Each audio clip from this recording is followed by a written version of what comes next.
That kind of stuff happened to me a lot, and I didn't do anything about it because I knew it would impact me. I would be the one taken off the game.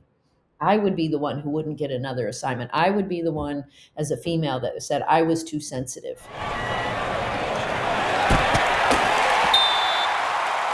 Hello and welcome to the Refs Need Love 2 podcast, a show that gives you a real, raw, and behind-the-scenes view of one of the hardest jobs on the pitch, the referee.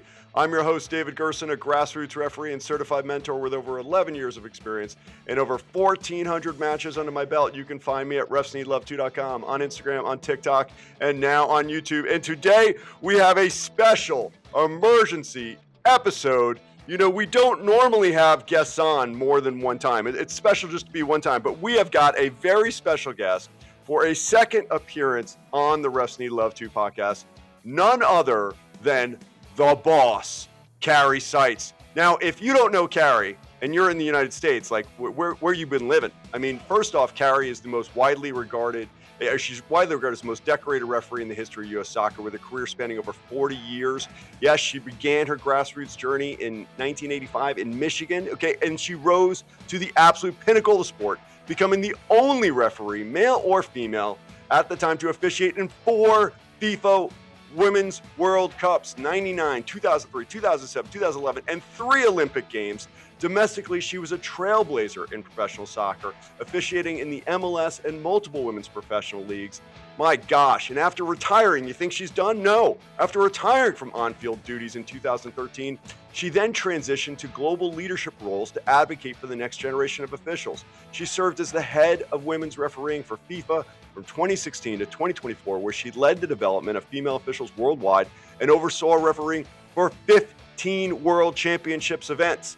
In April 2024, she returned to the domestic stage for U.S. Soccer's first ever Vice President of Refereeing. And in this role, man, she has been a driving force. Certainly, the Respect the Call initiative that we've heard a lot about, and certainly the Policy 531-9. But my gosh, she's working on comprehensive programs designed to combat referee abuse, improve retention, and change the culture of the game at every level. I will tell you, she has made more impact in her 2 years than I've experienced in my previous over decade as a referee in this country. And in recognition of her unparalleled contributions to the sport, Kari was just elected to the National Soccer Hall of Fame as part of class of 2026. Her induction is scheduled for May 1st, 2026, and it is going to cement her legacy as a pioneer who has dedicated her life to ensuring that referees are seen as an essential and respected pillar of the game.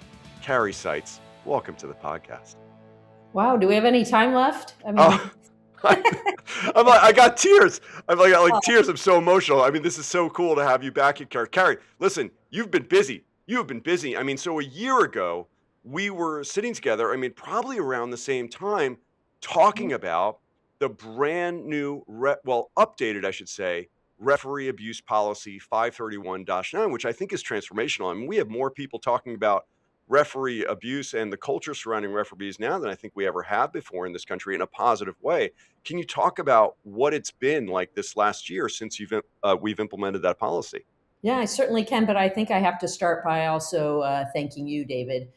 We've been already a good partner from the beginning, but to have a place where people talk about referees in a positive light and sort of create this space where parents, coaches, and others can really get the inside scoop is really powerful. It's not the voice of the federation, right? We're really having to be the structure and the policy and building the infrastructure. And I think what you do is a wonderful compliment. So I want to thank you for the work that you're doing and all the people you've brought in.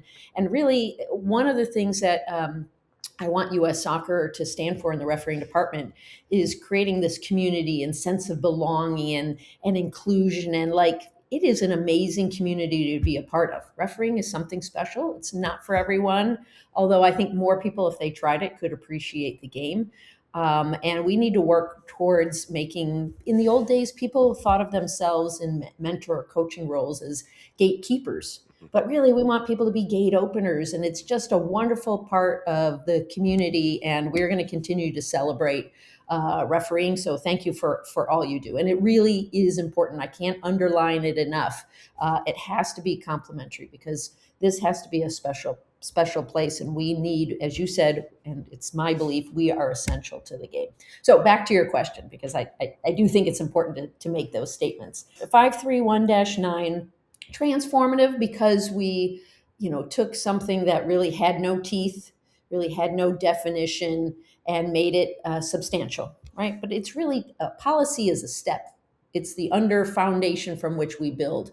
And there's a lot more pieces that need to go into changing a culture, right? This is years of culture that have built over time that referees are treated so negatively. I mean, I think if we went back 50 to 100 years, it's quite different than it is today.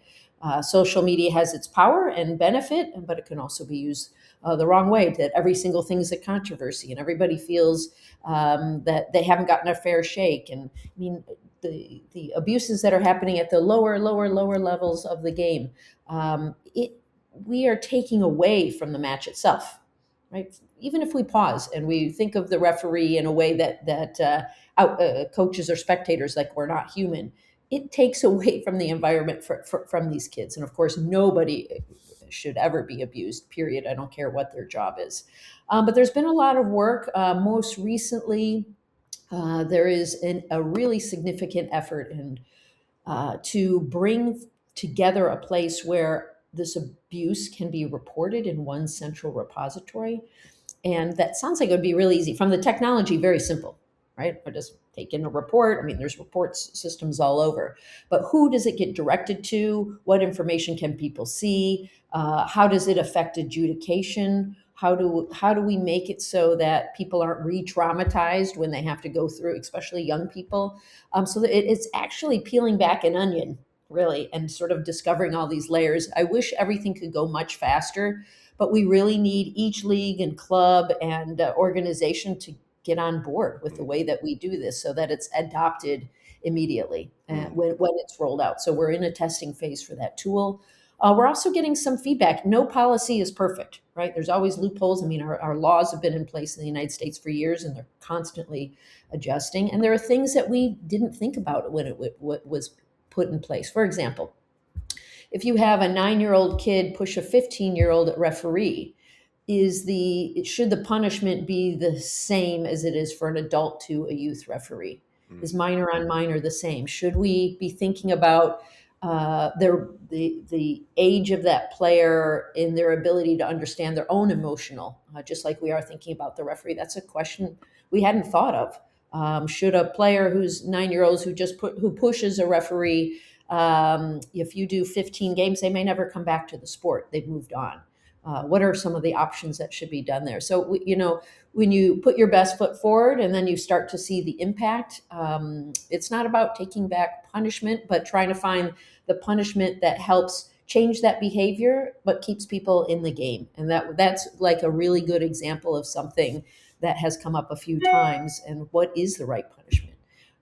So this is also work that's going on. We just had the U.S. Soccer annual general meeting, and we were able to meet with all the state referee administrators, and start to actually make quite a bit of progress. So you'll see some adjustments to this policy to help ensure that it's not only fair, but that everyone will support, and the policy will be implemented. And then this, as I said, this tool that we're working on requires a lot of back behind the scenes work regarding the adjudication and ensuring that anything we put forward is going to really benefit the referees, but also make it streamline the process. Because if it takes a lot more work from people, they're going to push back. And so everything needs to be simple, clear, and fair. Simple, clear, and fair. Well, I can tell you as an administrator, so I review every single case of referee abuse within SoCal Soccer League. And so, again, we have 3,500 games on a weekend. And I think I've mentioned to you, even if you have, 0.01% cases of referee abuse, for every game, all the games we have, it's still going to be, 3, 4, 5, 6, cases per weekend that we have to deal with. But the policy for me as an administrator has made it so easy, because I can just look into it and be like, oh, That's a verbal level 1 violation of policy 531-9, and suspension is X. And we actually, so anyone who gets sent off from a SoCal Soccer League match, and we have extended the policy to parents as well. That's our, as a league, Your we've adopted it, prerogative. Yep. and we encourage other people to do it. But it just makes it very easy for me to say, oh, wow, that's actually a level 2, and the suspension is, blank. And so it's given us structure and a guidance and language that we can use, and a way to be able to differentiate the different things that happen out there. So I think it's made our life as a league, as someone who has to implement policy, a lot easier and cleaner to explain. And again, to take these wonderful videos, and the content that's been created by US Soccer, and send it out to everyone. Send it out to the parents, send it out to the coaches, and to the refs, so that they understand the expectations and feel empowered to take action, which is so, so important. So I really appreciate what you guys have done and what you have released. And I'm telling you, it has made an impact in our lives. And I hope other people are experiencing it too. I'm sure you're getting a lot of positive feedback that's coming back that's saying, thank you for this. We've needed it. Yeah, yeah, absolutely we are. But as you could tell by the laundry list of things I've been able to do in soccer, it's like, that's never enough. Yeah. So we just started. There's always something more. Yeah, I mean, because at the end of the day, what do I care about? I care about the game, but I really care that the referees are supported. Who else is going to champion that? Obviously, all of us need to do that, but it is really, truly my job to make sure that we continue to provide resources and support, and again, we make it simple, clear, and fair. Yeah, well, So, I think, what you've just launched, Kari, is exactly that. So a year ago, we launched the policy update and explaining all of these different levels and making it clearer and easier to understand. But it's one thing to have a policy; it's another thing to teach people how to actually implement it as a referee on the pitch. And that what was really big that you launched just yesterday. I mean, this is fresh off the press. that's You're wearing the kit, the respect the call. Can you talk to us about respect the call? So what is that initiative? So again, we had the referee abuse policy last year. This year, you've just launched respect the call. Talk to us about what that is. Yeah, and respect the call was obviously also baked in. If you've seen, Mhm. I know you've seen the videos. It's baked in, and you connected us with this great marketing agency, Fuel, and that partnership has really been tremendous because the vision is at US Soccer to create a policy. But what's a policy if it's laying there flat on a table and nobody knows about it? So we needed to bring it to life, and I think the animations were such a great idea because it's a very difficult concept, right? How do you talk about abuse in a way that is not offensive but is clear? And these instructional, the RAP policy was a great start. So this idea of respecting the call, just starting from a place of, okay, let the referee do their work, right? Isn't that essentially what we came to? And I always knew that the policy itself was not enough, although I think the launch of it was fantastic. The materials, that's what got it passed around. Again, if we Right. just had a flat piece of paper, it would have had zero impact. You really need to market and roll out these projects. The time and effort needs to be just as much on the rollout as it does, which is why, again, your channel is so important. But these particular educational videos, this is where you really sort of and you sort of expand what the possibilities are. So we need to continue to train referees. What's really unique about this, besides of course, the animation, is that we really try to speak to a specific audience, right? Our young people. And when was the last time you got educational communication from U.S. Soccer to our young and new referees? I'm not sure if there must have been in the years past, but I don't remember. No. Let's just say it like it is. And Carrie's been a point of issue I've had for a long time, is that a lot of times the education that we do is on the referee who's trying to go regional, national. It's high level type of stuff, because we are trying to develop great referees. But often, it's that other 98% who's just in their first 3 years that we have this high turnover, who really needs the love and support and development. And to your point, the content that we've created here is speaking to those referees, whether they're 14 or 40, and they're just getting their footing. This is speaking to them, and I think that's why it's so valuable. Can you talk about, part one of the series is just managing emotion versus managing dissent, which is a key skill for any new referee. What is that video about? What are you trying to hit with that piece of it? Yeah, I mean, we have to know that there are sort of three levels. Video one is really addressing the first two. What's the difference between emotional outburst? Because it is human nature, it is a passionate game. You get frustrated, versus dissent. And because they are not the same, you have to deal with them differently. And when it comes to emotional outburst, the fact we shouldn't just let it go without anything being said. We need to remind the players to relax, or it's a moment of a strong look, right? It doesn't always have to be shouting at somebody. And then there's a moment where we cross the line from emotional outburst to dissent, and that's where we must take action. And many times as a young referee, we don't. Right? We probably assume, because I was a 14-year-old referee before, we assume that we did something wrong in some of those cases. That's absolutely true. So we kind of like, oh, darn it, what did we do wrong? Versus recognizing that whatever we did wrong, this behavior is not correct and it's going to undermine my authority. And we have to do something. So we really want the referees not to go around and look for trouble, but when the line has been crossed, for them to take action, because it could, in some cases, it can prevent the next level of escalation because we've taken some kind of action. Again, emotional outburst, you don't have to always say something. It can be just literally, don't do that anymore. But when it crosses a line, if we don't take some kind of action, if we don't give the yellow card when it becomes dissent, we actually open the doors for more dissent. So that's really what the first video is about. Yeah. Really empowering people to take action of some kind in every situation. Well, the cool thing about this, Kari, this is the first video I've seen of its kind. There's nothing out there like this. Again, there's been with videos about, okay, at the beginning of the season, if we've changed considerations for offside, we see, okay, this is what offside looks like. Okay, we've seen, challenges or handball laws or something like that. These really are the first videos that deal with the biggest issue confronting our referees. And the biggest issue why we lose so many referees is dealing with, dissent. Obviously there's abuse, but even just dissent, because if you don't deal with dissent, it becomes abuse. Figuring out, okay, what's just normal atmosphere versus, yes, this is persistent dissent, or that is so, loud and it's so aggressive in its tone or its proximity to you that it's dissent. And this is the first time we've really started to define those things. And I think it's so important, especially for new referees who have never experienced this. Now they can watch the video and be like, oh, that's what that is. I can take action. I'm empowered to take action on that. And I love that. So that's part one, is figuring that out. So next one is now, well, okay, we've got dissent. Now what? So it's handling dissent. So what is part two about?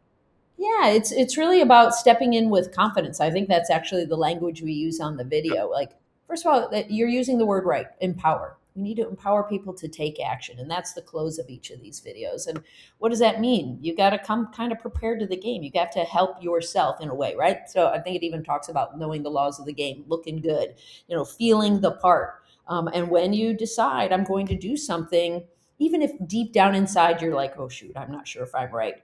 If you step in with confidence, you deliver that card in a way that shows that, like, this isn't tolerated, you will have a big impact on the game. So it's really putting yourself out there and delivering that yellow card in a way that gets the impact you want back, right? The reaction you want back, which is no more. No more. I'm setting the tone for the game. This is a line you've crossed. And we want our referees, when that happens, to absolutely take action. And we believe then, and we know that in many cases, not all, because sometimes games have their own way, or a player has already made a decision about what their behavior is going to be. But many times it sort of prevents us from going to the next level. You know what I'm talking about. Yeah. But it prevents that behavior because you said no more. I mean, think about being a parent. And when you get in early and you stop the behavior, you prevent some problems. It's the same concept here. I love the line. Can we go back for 1 second? You said a player makes a decision about what their behavior is going to be. Because I think some players do that, and certainly coaches do that, and spectators as well. And they will do that until someone takes action. That's right. I think that is so big. They made a decision. This is how I'm going to coach, or this is how I'm going to ref, and this is how I'm going to play. And they do that. It's about pushing you to your absolute limits. Yeah. Let's just get there early. I already know how you're going to behave, right? You're acting in this way.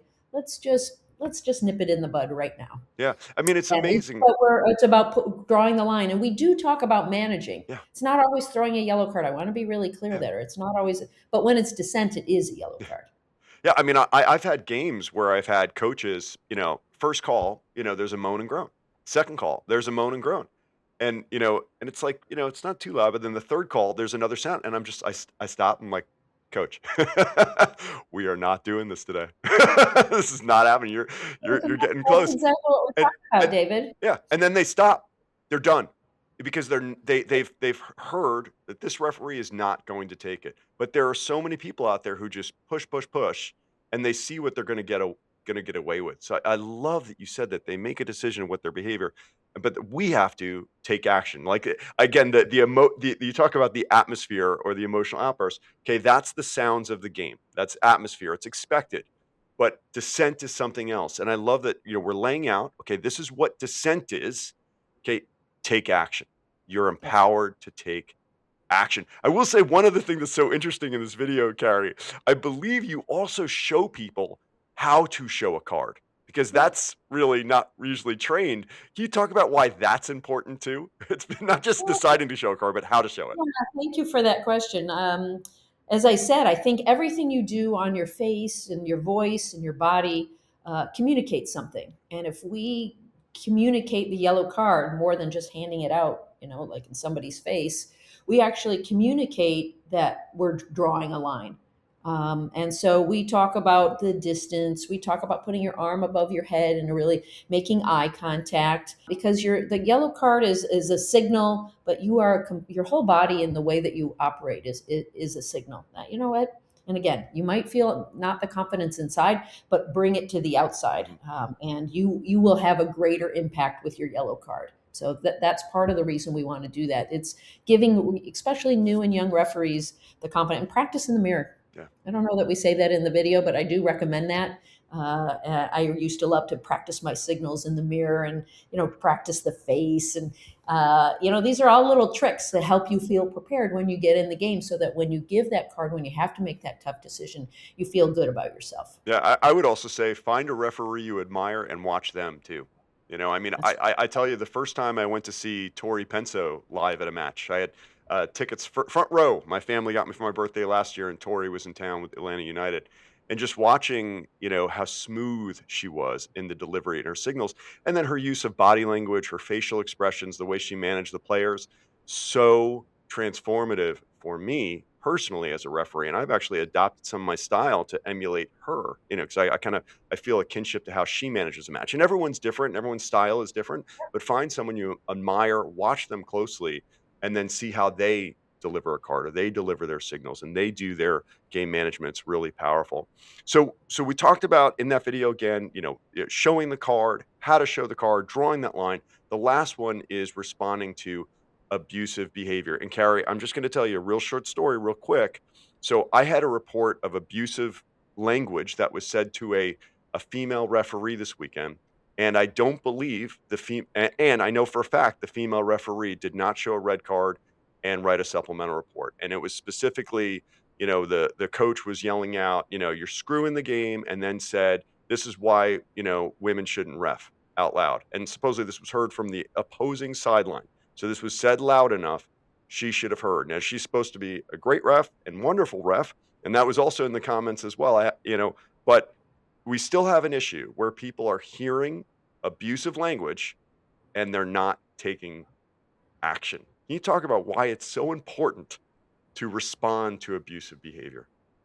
Well, first I'll respond with probably why we haven't done that. And, before this policy, you were not supported. Yeah. So it became kind of this cancer in a way where it was a self-fulfilling prophecy. We didn't take the action, so people did more of it, and I will never blame us, but the system behind did not support the match officials, and that's what's different, and that's what we need to keep reminding our referees. There's a policy in place to protect you, so we need to give them the confidence that we want them to take this action. So that's what you and I are doing right now. We're telling them that we want them to take this action. That kind of stuff happened to me a lot, and I didn't do anything about it. I didn't, because I knew it would impact me. I would be the one taken off the game. Oh, I would be the one who wouldn't get another assignment. I would be the one as a female that said I was too sensitive. But that's not the case now. yeah. That is not the case now. So when the level arrives to insulting, abusive, offensive behavior, we do want referees to take action. The system is now designed to support you. There could be outages from time to time, but we're going to keep working to make sure that every club and league is doing this properly. Most of our referees nowadays, a vast majority now, can't remember the exact percent, are young referees. Yeah. And those young referees, 60% of them leave because of abuse. We can never get ahead if we are churning through referees like the way we are today. Mhm. And we get more young referees because we lose referees along the way. So we really, the system is being transformed to support referees. We want them to take the action. There might be a reason she didn't feel safe, and Yeah. it's probably worth a question to ask her, why would she not take the action and give her the support? Yeah. One of the things in our final video it talks about is about reaching out to somebody to support you, to work with your SRC or your assigner. Don't just let it go. Even if you write the report, physically pick up the phone. Do people do that anymore? I think pick up the phone and have a conversation, because it is very difficult. Yeah. In most people in their life never receive abuse. Yeah. Most referees do receive abuse, and you need to talk to somebody about it. So it's a great question to ask her. Yeah. What are we not doing that makes you feel that you couldn't report this? Let's get to the bottom of that so that we can change the mentality. Well, this doesn't, just because we have a policy doesn't change overnight. We really have to take the care and the responsibilities for these individual match officials to understand what it will take and how we can help them take the right action next time, because we want to keep them. Yeah. She's going to deal with something like this again, Yeah. I'm sure. And that's totally my reason for follow up with the assigner and the referee as well. Is like, I want you to know this is unacceptable. You do not have to deal with that. It is a straight send off. You hear that language, they are gone, and we've got your back. I don't care if there's not another person who's a club carrying coach or manager who could step in, and the game has to be abandoned. Then the game has to be abandoned. That's it. I don't care. And it's going to take a long time. Right? Like you just talked about, Kari, and it breaks my heart. There was a time when you were told just to eyes open, ears shut. Don't be so sensitive. Just deal with it. That is not the case anymore, and it's going to take. It's going to be one ref at a time, and one game at a time, and one league at a time. One association at a time, and before we really change the entire culture of football in this country, and hopefully eventually the world. But it will take time. But it's so wonderful having you lead this change and be so public about it. Can I also say too, you're everywhere, Kari. I swear, I feel like every week I see you at some other event, and not just like national, like big FIFA matches. I mean, you're at trainings and I think I've seen you like from California to Florida to everywhere in between. I mean, you're out there, Kari. You're making it happen and trying to deliver this message personally too. I feel like I'm putting my face on this program, if Yeah. that makes sense. So I want to. There's more to the respect the call is an element of what we're trying to do. You said it very well. It's really my mantra in a way, that refereeing is essential to the game. Now, we are not the most important. We are not the players, right? They are the most important, but we are essential. And if the world really believed that we were essential, if they really believed that, the behavior would be quite different. Yeah. The investment would be different. The programming would be different. And I'm working towards a world where that's in fact true, that people believe we are essential. And it's going to be an amazing journey, and there's lots of places to push on that. Sometimes the hardest part is just prioritizing where to start. Yeah. But this is clearly the biggest, the safety and the protection of the match officials. Because if they're essential, our coaches would be modeling respecting behavior on the sidelines. We'll get there. Well, it's And that's foundational. About these videos is that we will, by the end of the week, there'll be some modules that you can direct, and anybody on this can direct or themselves go to and check out some modules. Learn about this. You can watch the 3 videos, and then there's some learning around it so that you can change your own behavior. right? You can be part of the solution. Anybody around the game, the referees themselves. I mean, the videos are written for the referees, Mhm. but by watching it, you'll be better informed. You'll also understand what we're looking for. What is dissent? I've got people thinking insulting is dissent. Insulting is not. It's clearly in the laws of the game Yeah. as a red card. So we're going to have to be helping the public as well. Yeah, I love that. Well, so this is an amazing initiative, and I know you're really busy. You've got a lot of things going on for you. Can you talk to us about the U.S. refereeing way? So I was at the referee experience at the coaches convention a few weeks ago, and Matt and Kara, two of your wonderful people, talk about opening the door, to U.S. soccer and the leadership for referees. You've hired an amazing team of people who are open-minded, easy to talk to, very smart, very accomplished as well in their own right, and responsive, which is fantastic. But there's something being talked about now in our trainings about the U.S. refereeing way. Can you talk to us about what's involved with that, and what are we going to be seeing on that over the next couple of years? Yeah, absolutely. So, as an organization or as a refereeing program, we're really fragmented, just like the leagues and clubs, right? There are thousands and thousands of groups with very different ways of doing things. And, because there's been a vacuum at US soccer for many years in the refereeing department, each state, each club, bunch of people are hiring referee educators. I don't even know what their background is in some cases. Right. And they've been doing a great job of filling in the holes Yeah. and creating content to help with education because the federation hadn't been doing that.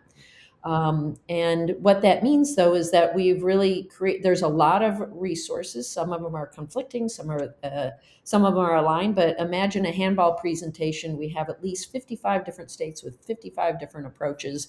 How can that help unifying and improve our refereeing? But what if we had specific ways of officiating that was the same across the country? I remember one of the first seminars I attended when I arrived. I was really trying, as you said, I go everywhere. I'm trying to see what is it like, what's the referee experiences, where are the opportunities truly exist, and we had simply on-field training session. And there's a foul near the penalty area, and some assistant referees flies their flag, and others didn't. It Right. was not clear. And I asked everybody, what's the instruction? I'm coming from another place. What are you being told? Yes. And everybody had a different answer, and it made no sense. Some, here's why, or others were just like, nobody's ever told me, so I just thought I put my flag up, right?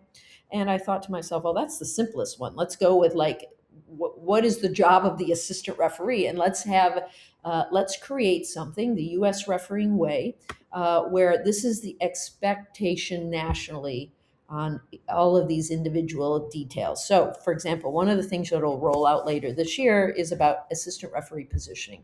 When do I go sideways and when should I be facing the field? Again, even at the highest level, there is not consistency in our country. And I thought, well, let's talk to our top assistants and let's write it down and then let's share that with the community. Right. So the U.S. refereeing is literally going to be practical.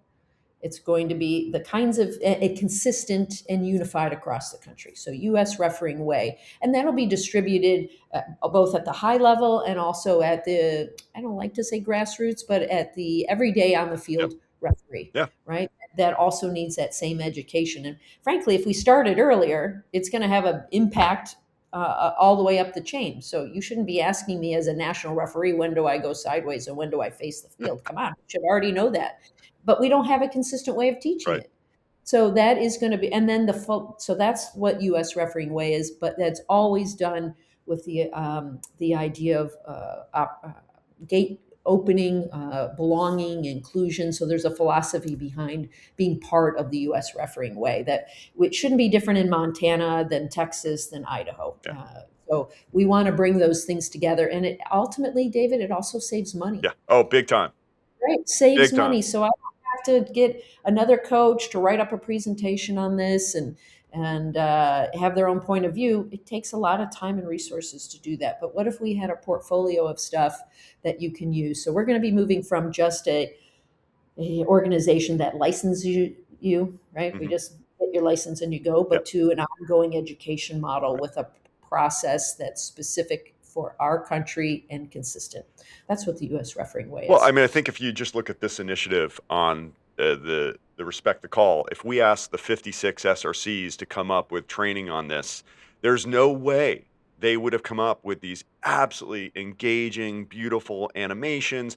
Everyone would be using different language. Everyone would have a different bar for what is and what is not dissent. And now we've got some uniformity. And whether I'm in California or in Georgia, we're all using the same language. We're all pointing to the same tools. We're all doing things the same way, and it's just gonna make it easier for everyone to learn. When we're getting together as a referee crew and we're talking, we're giving feedback, we're using the same language to each other, whatnot, or we're referring people. Oh, did you see that video? Yeah. And we're all talking about the same video. It's like that's the kind of thing that really brings us together as a community and is so powerful. Kari, I know you got to get running. Just quick question, 'cause we don't get to chat very often, these days. I know you're running everywhere, but any other major, changes that you think we'll see before the end of 2026 into 2027? Will there be any updates at all to the grassroots, regional, national levels? I know we talked about that briefly the last time you were on the pod. Any updates there? Yeah, but I want to close with one other thought Sure. on the Respect the Call video.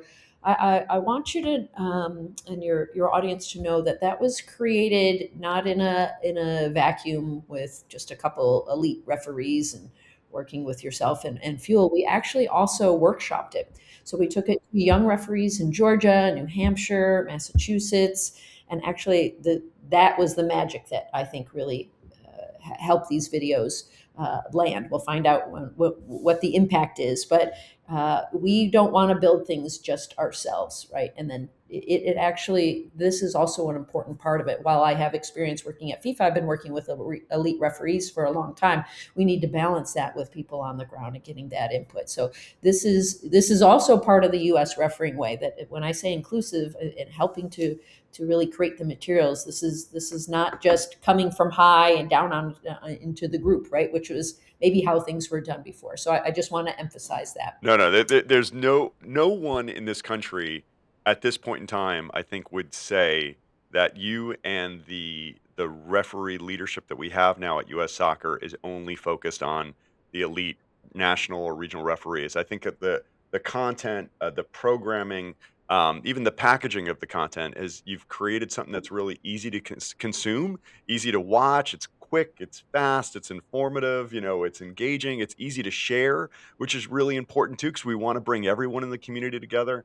And you and your team definitely deserve a lot of kudos for that. It's been wonderful to watch, and I've been thrilled to be a little bit of a part of it. But it's again, Yeah, and we again thank you for all your help, and we're looking to create also even the vertical videos, right? Easier to share. yeah, no, big time. No, it's so easy. I posted on social yesterday. I'll be posting more today. So, Kari, any other big things coming up that we want to keep our We eyes do open have for? we do have a lot of big things. A lot of it is kind of boring stuff. It's infrastructure things, and I say it's boring, but they will power a transformation for Yeah. us. So we definitely know.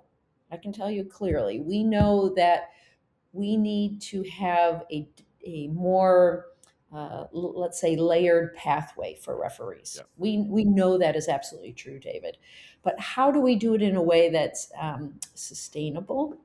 I know that's kind of a crummy word, a boring word. And it builds on the soccer ecosystem, right? So refereeing isn't off doing its own thing, and then the development of a player pathway is quite different.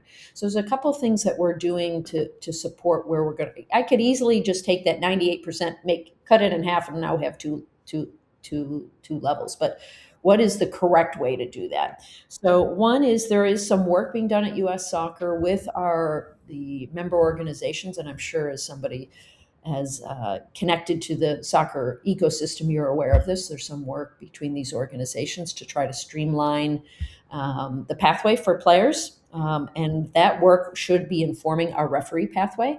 Because the truth is, the way a very healthy system would have, I don't want to say limiters, but referees would have to earn promotions, Hmm. right? Yeah. So that you can't start and be assigned to an under 19 final your first year. Yeah.